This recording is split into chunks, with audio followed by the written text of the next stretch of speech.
Hello, I'm Carrie Pasquarello. I'm with Global Secure Resources. And today we are going to be talking about how to close the safety gap. Carrie, I'm so excited to have you here. You help students all over the world in different countries. Before they travel, you teach them how to make sure their family's safe, how situational awareness, all these different things. Today, you're going to teach us some digital safety tips so families can be safe before they travel, while they travel. You say that you're going to help us close that safety gap with 5 strategies. Walk us through what is strategy number 1? Right. Okay. So, really, our awareness program focuses on the key indicators to preventing victimization. And we focus on the 3 Ps, which is proactive, prepared, and protected. And these are all in place to really bring the families together and really be safe. So, in closing our safety gap, we're going to be starting with our communication plan. So, it's so critical for our parents and our students to get together and start talking. And these 5 strategies, which is the communication plan, by opening our communication plan, we're going to be able to insert awareness. And awareness is such an important aspect to keeping our kids safe. Sure. So if you can be specific, like communication plan, how do we communicate better with students about that awareness? Right. So we're going to first start off with opening our communication plan by talking with our kids. We want to make sure that we're starting off with questions. So when our kids are coming in, we want to make sure that we're asking open-ended questions. We want to be able to ask questions where they're not just saying yes or no. So by asking, what did you do today? What are you up to? Can you show me what you're looking at on your computer? Can you tell me what book you're reading right now? You want to be able to open the communication so we're spending more time with direct communication with our children. Okay, great. What's strategy number 2? So awareness. So we want to bring in what's going on. So we want to talk about situational awareness. We want to talk about the baseline check. We want to bring in the 2 R's. 2 R's is called the risk and resource. So as we're looking at awareness, we want to make sure that we're looking around our environment and checking out what are some of the dangers that might be in our environment and what are some of the resources we can reach to really fast in order to get ourselves to safety. Yeah, yeah. And then walk us through tip number 3. Tip number 3 is talking about values and boundaries. This is one of the most critical things that parents can engage children with because oftentimes boundaries are invisible unless we're talking about them. So when we look at our values, we want to ask our kids, what are 3 really important values in your life? For instance, when I'm talking with students in our values and boundaries class, I'll talk about my values, and they are the 3 F's, which is family, faith, and finance. So everything that I do has to go into one of those categories. And by identifying your values, then you can go in and set your boundaries. And one of the really important things to tell our kids about boundaries is once they're set, we can move our boundaries at any time in our life. But it's really important to create our boundaries and talk about our boundaries with others. Because once again, like I said, they're invisible. And if they're invisible, how is anybody going to know if they're crossing our boundary or not? So values and boundaries, really a great place to start with our kids as well. I like that you're encouraging families to dialogue about this because if we don't talk with our kids about it, then other people will want to talk with them about it. And if you don't describe what's good and bad before your kids approach it, they won't know exactly what you're saying, how to know we shouldn't do this or what their response should be. So that's terrific. What is your 4th strategy? So we're looking for red flags, and the red flags actually goes into the 5th as well. So we got red flags and we have intuition, right? So red flags, especially as we're talking about online safety, we want to make sure that we're identifying red flags, including what somebody might be asking us online, what predators might be engaging with us. So they might ask questions like, are you alone? Maybe a red flag would be, I'll hurt your family if you don't, and insert whatever. Also, they might say, oh, you're so mature, right? Or your parents don't know you like I know you. or don't tell anybody. These are huge red flags. And this is why it's so critical for us to be able to tell our kids about the red flags, because Yeah. that's the only way they're going to be able to prevent and protect themselves. Yeah. Now we go into the last one, which is intuition. And this is such a critical thing to teach our kids about our intuition. Now, this is something that we feel, right? So it might be something really weird that's happening, or it just doesn't feel right. And there's no actual concrete evidence that we can produce, but it's an internal feeling, right? And so when you get a red flag or an intuition, this is where we want our kids to be able to stop, come to us, and talk to us, because that's what it's all about. Yeah, agreed 100%, especially on that dialogue. So let's just review this here real quick as well. The first one was a communications plan, open-ended questions. I like being tactical and practical for our audience. Number two is awareness. What are the risks and the resources we have available to us? Number three were the values and boundaries, right? Your values being family, faith, and finance. I love those three F's. That's great. And number four is, what are the red flags? Right. And some people would call that grooming as well. Right. So where you're saying someone is speaking to your daughter and threatening, or saying you're beautiful, nobody sees you like I see you, absolutely grooming, right? Scary, scary. I'm so glad you're encouraging people to talk to their students about that before they see it. And then last is intuition. Listen to your gut. If you don't feel comfortable, come and talk to us. Right. That's Give us, right. do you have any examples of how this might have worked? Leave student names out, but do you have any students that have either used this or incidents that have happened that are specific that maybe our audience could listen to and learn from? Right. Yes, absolutely. And I will add as well, once you get that communication plan in place and you're talking about all these things, then you can slip into actually talking about inappropriate content, about bullying, about criminals, predators, how they use force, fraud, and coercion, right, in the grooming process. And so if I have to look back at some of the cases, really, we can look at a case right here in Boston where we had a criminal contact a boy here in Boston on Facebook, and he used that tactic of, if you don't meet me, I'm going to come and hurt your family. And unfortunately, the boy had never heard that this is a red flag to be aware of, and he thought he was protecting his family. He went and met the perpetrator, the predator. And afterwards, after he was unfortunately victimized, he came home and he told his mother. They went to the Boston police. What happened was a investigation. They ended up finding the person. He was a level 3 sex offender.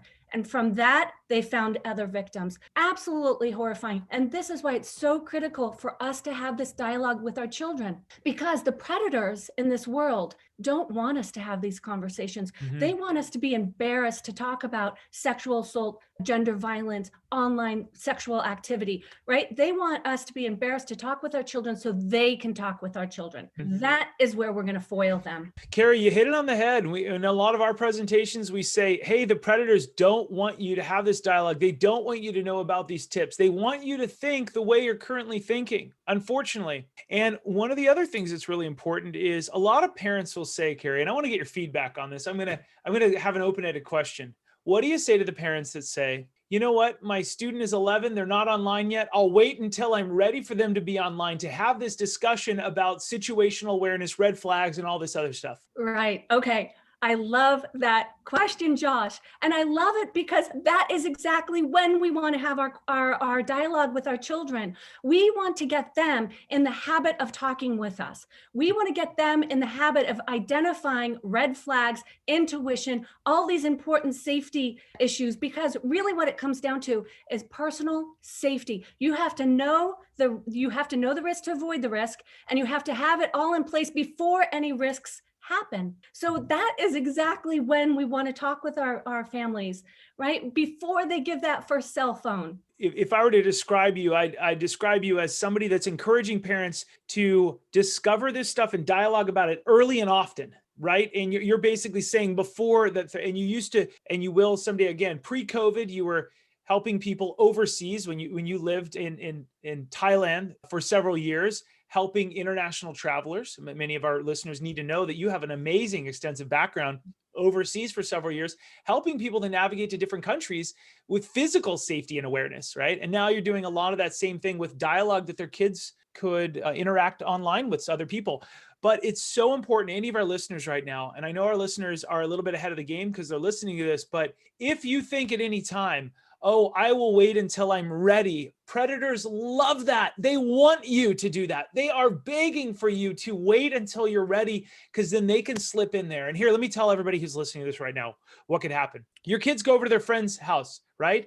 One of their friends have parents who have an extra phone in the kitchen drawer because they don't use that iPhone 8, or I have an 8, and I've been made fun of lately by the staff at the office, but they have an extra iPhone 8 when the kid's got an iPhone 12 or 27, whatever's out right now. But they use that extra phone. They go, hey, and they speak to your son or daughter. Would you like your own Snapchat account? You can use our extra phone to download it and use it while you're over here. Well, if you haven't talked to your kid and you don't have a social media agreement about what is good and what is bad, how does your kid know having a Snapchat is bad? They don't. So if you don't talk to them about that and use some of these tips that Carrie's talking about, then all of a sudden your kid isn't doing anything wrong because you have not discussed the threats, the issues. You haven't started that dialogue. You've said, I'll wait until I'm ready. Well, your kid is already ready to have a device at someone else's house that you might not know about. Carrie, where am I wrong? Set me straight. Prevention. This is where it's at, right? So we talk about the three P's: proactive, protected,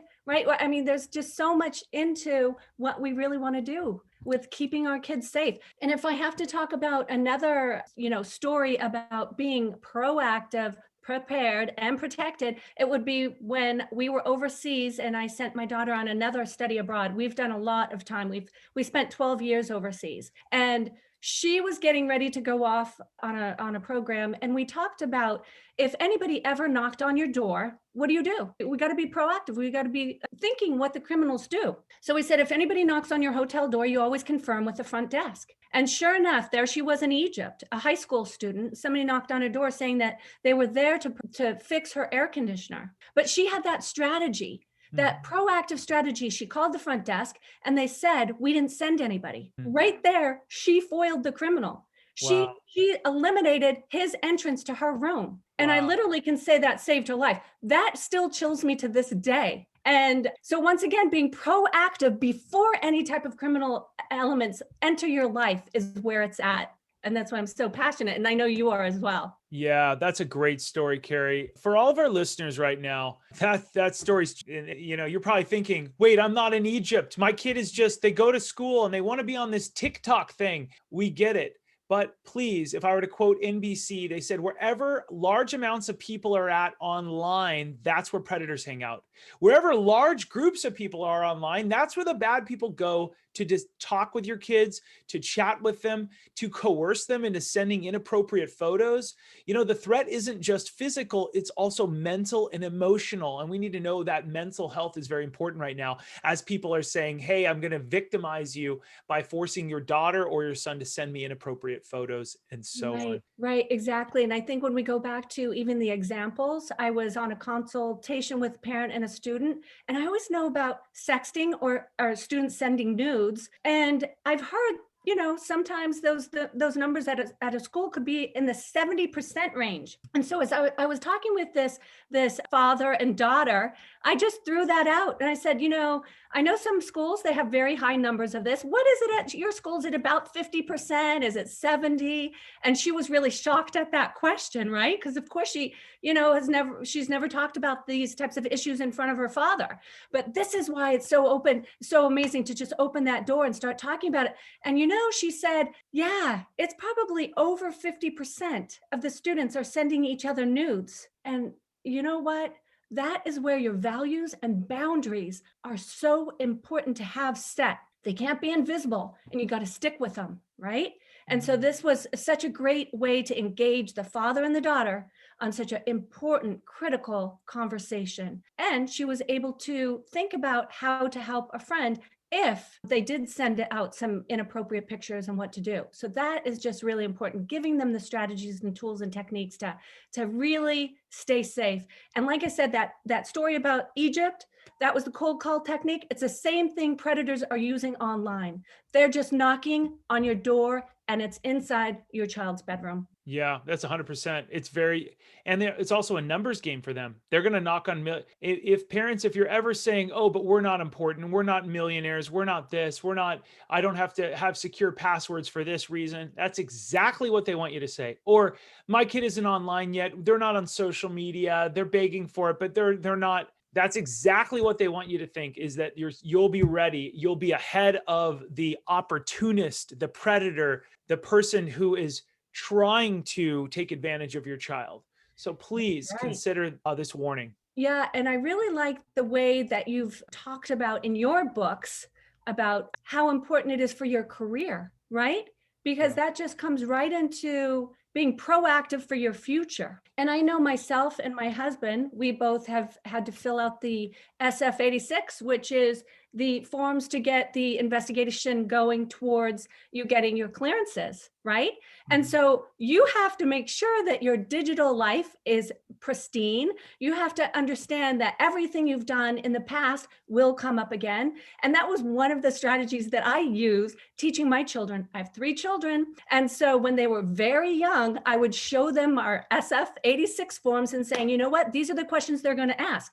If you want to have a job in intelligence or with the federal government and the CIA, the FBI, the Department of Justice, if you want to work at Boeing or GE, or some of these other big companies and at high level, you need to make sure what you're putting online is going to help later. And I think parents don't understand the critical questions that and training that they need to give their kid when they hand over a iPhone as some type of smartphone, right? Because all of that can be taken away. If you have blackmailing that can be done to you, you might not be able to get a clearance. That's limiting your children in the future. One quick story, Carrie. A lot of parents, because I've spoken to 250,000 people over the last few years in an audience, but pre-COVID, and a lot of parents, I get inside their head. Part of what we do is making sure we understand where you're at, but this is where you need to go slowly to protect your babies, your children, your family, your future.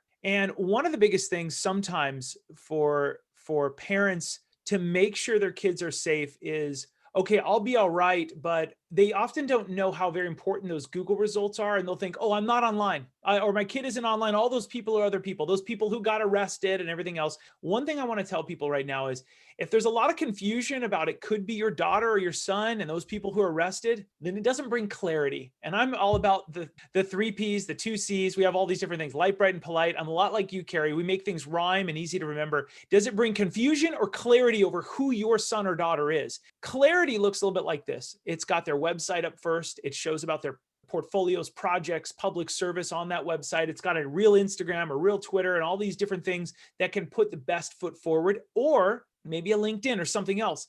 Now, one thing you should also note, there are stories of people, and I have countless, and I could go into great detail. We don't have enough time here, but there are stories about somebody, maybe it's your son or daughter, who gets this great dream job, but the person who made a mistake in that company, who got fired and your student replaced, gets very bitter and does a ton of research and finds a tweet or a post from 8 years ago that your son or daughter did in high school or middle school, and they publicize that and bring it up to the front, and it's all over the newspaper, and your son or daughter loses their job on the first day of their new career. And it absolutely devastates them, sets them back 3 years. It's terrible. So it's not just, is an employer going to see it? It's also, could someone who's bitter online pull that stuff up from years and years ago, and they spend hours going through past tweets and stuff like that. It's devastating, and it's something that happens all the time. Absolutely, it does. Carrie, I want to thank you for being here today. Carrie, what's some last word? What if I give you last word, what would you say to Yeah. parents who are just like, ah, yeah, I'll get to this when I get to it? Yeah, I would say if we're really going to make a difference and reduce victimization by improving communication, that's what we really need to focus on. Improving communication and focusing on personal values and boundaries, because online crimes against children are the fastest growing form of sexual exploitation. But It's the most preventable. So, and lastly, please set up blackout periods for you and your children, because that time together is going to be priceless and precious. And remember, also, it can happen to anybody. Predators are experts at luring children. So we want to fight back with awareness and the 3 Ps: proactive, prepared, and protected. So thank you so much, Josh, for having me on today. This is great. Thank you, Carrie. To everybody listening right now, if you've enjoyed this, please rate, subscribe, and review so we can help more parents just like you. Remember to click the links below. You can learn more about Carrie's organization and what she does. You can also learn more about our VIP program to make you a very informed parent, where we have 30 courses that teach you the ins and outs of every single app that your kids will come in contact with, to make sure you are an expert on privacy settings, on how to shine online, and everything in between. We also have the Student Branding Academy, building out a website for your students so they can shine online, not just in middle school, not just in high school, but in college and beyond. And it ensures that your kid has wonderful Google results so that you can protect them from the internet. We also have other programs. If you're an educator, you can talk to Sally in our company, all about how to bring our anti-bullying technology to your school and everything else: threat awareness, early detection of bad things that are happening on campus. We've got it all at smartsocial.com. Thanks for listening to this podcast or watching. We hope that you will join our newsletter to learn more about how we keep kids safe on social media so they can someday shine online. I'm Josh Oakes with smartsocial.com. Thank you, Carrie, for your time today. We'll see all of you on the next episode. Have a great day, everyone. Thanks again.